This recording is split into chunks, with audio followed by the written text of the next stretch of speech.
ఎందుకంటే ఆడవాళ్ళ జీవితంలో వంట కంటే పెద్ద పెంటింగ్ కొట్లేదు ఇక్కడ. ఇది పొద్దున్న 3 గంటలు, సాయంత్రం 3 గంటలు పెద్ద పని. ఇంతకంటే ఆఫీస్ ఉద్యోగమే నయం. ఆఫీస్ ఉద్యోగానికి ఒక పద్ధతి ఉంటుంది. 9కో 10కో 9ంటికి వెడతారు, 5కో 6కో వస్తారు. ఈ వంట ఎప్పటికీ తెమలలేదు. ఇంటూ మగాడు మధ్యాహ్నం 1 గంటకైనా భోజనం చేసి పడుకుంటాడు, ఆడాడు పడుకోలేరు. నా వంటిల్లంతా సర్దుకోవాలి. అప్పుడు వస్తుంది ఈ పని మనిషి. నువ్వు ఎందుకు రాలేదంటే బానాడు మానేస్తుంది. అందుకని దాన్ని అంతా అనుకుంటూ అవన్నీ చేయాలి. అయ్యేసరికి ఈయన లేచి టీ పెట్టావా అంటే ఈ సొమ్మేం పోయింది. లేకపోతే ఈ మధ్య ఆడాళ్ళు మాట వింటలేదు అంటాడు. ఇక్కడ ఏదో చెప్తాడు.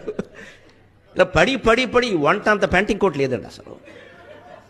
అది అయ్యే పని కాదు. అది ఎంతకి తెమలదు. పైగా ఏదైనా మిగిలిపోయిందంటే బాధ. మిగిలిపోయింది బయట పారేయడం ఇష్టం లేక లోపల పారేస్తారు, లావెక్కిపోతారు. ఇదో గొడవ.